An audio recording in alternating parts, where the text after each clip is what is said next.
Letošnjo Agro bo odprla predsednica republike v soboto 26.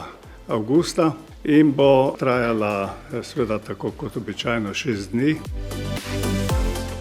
V letošnjem letu je država partner Indija. Če recimo vzamemo, da je Indija največja država po številu prebivalcev na svetu, da je tudi pomemben proizvajalec kmetijskih proizvodov. Mi smo lahko ponosni, da je Indija vzela Slovenijo kot tisto državo, v kateri se bo poskušala promovirati.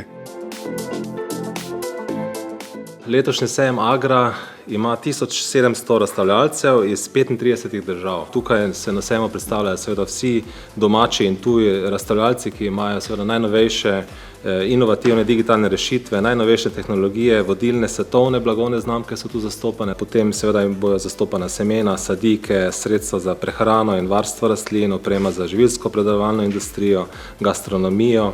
Na sejmu imamo tudi vinsko halo, vinski hram, imamo medeni hram. Letošnji poudarek na sejmu je tudi mednarodno leto prosa.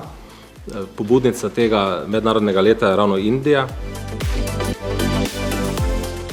Poleg komercialnih predstavitev se predstavljajo tudi vse najpomembnejše institucije, ki kot že leta doslej sooblikujejo sam strokovni program sejma. Letos prvič se bo na sejmu Agra predstavilo Ministrstvo za gozdarstvo, turizem in pa šport. V govejem hlevu bo letos predstavljeno vse tisto, kar premore seveda Slovenija. Potem se selimo na levo v drugi hlev, se pravi hlev, kjer so razstavljeni konji. V istem hlevu bo tudi potem razstavljena in še zraven drobnica. Iz biotehniške fakultete seveda še manjše živali. In pa seveda potem, da ne pozabimo, normalno omenjeni so bili že en dan pastirski psi. Kraški ovčarji, ki so nepregrešljivi, predvsem v današnjem času vsak dan poslušamo o ogromno napadih zveri.